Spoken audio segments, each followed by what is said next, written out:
Kako verjetno je, da bi na primorski avtocesti nočna dela stekla že ta konec tedna, kot je napovedal kandidat za novega infrastrukturnega ministra Jernej Vrtovec. Odhajajoča ministrica Alenka Bratušek pravi, da bo njegov poskus spremljala z zanimanjem, saj da je sama velikokrat naletela na odpor stroke.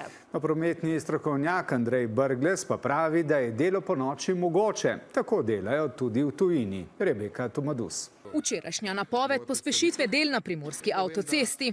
Pričakujem konec tega tedna, da se vsaj pri Postojni, kjer je največji prometni zamašek, začnejo izvajati dela ponoči. Ne bomo uspeli. Kako pravite ni?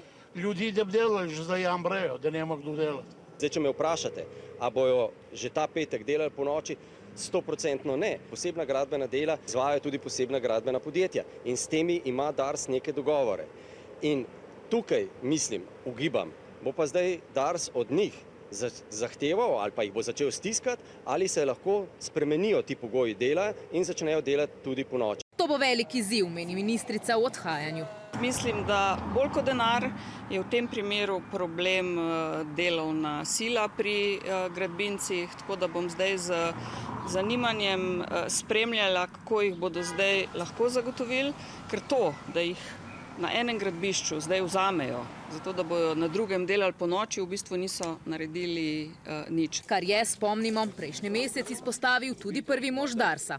Kokorkoli si v Darsu prizadevamo, nismo sposobni včasih spraviti za gradbeniki niti ene izmene, kaj šele dveh ali pa dela po noči. Govorila na večjih sestankih z strokovnjaki, kot sem rekla, z sodelavci na direkciji, z strokovnimi ljudmi na DRI-ju, ki pravzaprav bedijo nad vsemi infrastrukturnimi projekti, z Darsom, z gradbinci, z gospodarsko zbornico. Dars je napovedal, da bo na naša vprašanja odgovoril jutri in nam tam tudi pojasnil, ali so podizvajalci ob že podpisani pogodbi za nov dogovor in novo obliko dela sploh zainteresirani.